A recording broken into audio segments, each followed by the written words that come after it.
জানাচ্ছি। 5 আগস্টের পর থেকে বাংলাদেশে আমরা যে আলোচনাটা সবচেয়ে বেশি করেছি, মানে আমি নিজে প্রচুর আলোচনার ঢাকা ইউনিভার্সিটি এবং প্রেস ক্লাব এই সমস্ত নিজে এই ধরনের প্রচুর আলোচনা করেছি নিজে এবং আয়োজনও করেছি। সেটা হচ্ছে এই কালচারের প্রশ্ন বা সংস্কৃতির প্রশ্ন। হ্যালো। কিন্তু এই আলোচনাটা ইদানিং একটু কমে গেছে। তো আমি আয়োজকদের ধন্যবাদ জানাবো যে তারা আবার এই আলোচনাটা সামনে নিয়ে এসছেন, কারণ ওনারা খুব ঠিকভাবেই শনাক্ত করেছেন বলে আমার কাছে মনে হয় যে বাংলাদেশের রাজনৈতিক পরিস্থিতি বদলাবে না যদি না আমরা সাংস্কৃতিক রাজনীতি, কালচারাল পলিটিক্সটাকে দিকে মনোযোগ না দিই। কারণ যে সকল কারণে বাংলাদেশে বারবার রাজনীতিতে এই ঘটনাগুলো ঘটে, এই যে এবার গণঅভ্যুত্থান করতে হলো, বারবার মানুষকে রাস্তায় নামতে হয়, প্রাণ দিতে হয়, এটার পেছনে আসলে আমাদের দেশের রাজনৈতিক সংস্কৃতিটা জড়িত বা দায়ী। তো সেটাকে বদলাতে হলে আমাদের কালচারাল পলিটিক্সটা বদলাতে হবে, সাংস্কৃতিক রাজনীতিটাকে বদলাতে হবে।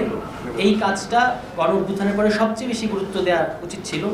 কিছুদিন পর্যন্ত অনেকগুলো গ্রুপ এটা নিয়ে কাজ করেছে, তারা অনেকগুলো আলোচনার আয়োজন করেছে। এটা এখন একটু ভাটা পড়েছে। এখন এটা কেন জরুরি? এটা হয়তো ধরুন যে যারা এই কালকেই নির্বাচন চায় তাদের জন্য এটা জরুরি না, কিন্তু আমাদের জন্য এটা জরুরি। কারণ হচ্ছে আমাদের তো বাংলাদেশে থাকতে হবে এবং আবারও যেন বাংলাদেশে এই ধরনের সহিংস পরিস্থিতি কিংবা কোনো সরকার বা রাজনৈতিক দলের বিরুদ্ধে জনগণকে নামতে না হয়, সেটা আমাদেরকে দেখতে হবে বা খেয়াল রাখতে হবে। আমাদের তো এই দেশে থাকতে হবে।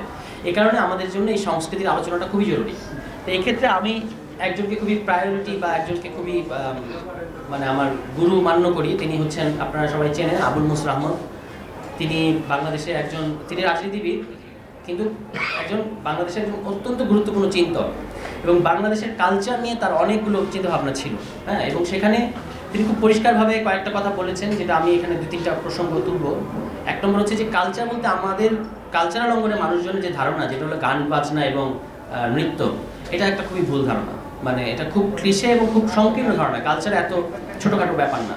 কালচার মানে আমরা এমনকি কোনভাবে রাজনীতি কল্পনা করতেছি, কি রাজনীতি বলতে কি বুঝি। যেমন একটা দলের কাছে মনে হয় যে নির্বাচন মানেই হচ্ছে গণতন্ত্র, তো এটা একটা আমাদের কালচার, আমাদের পলিটিক্যাল কালচার।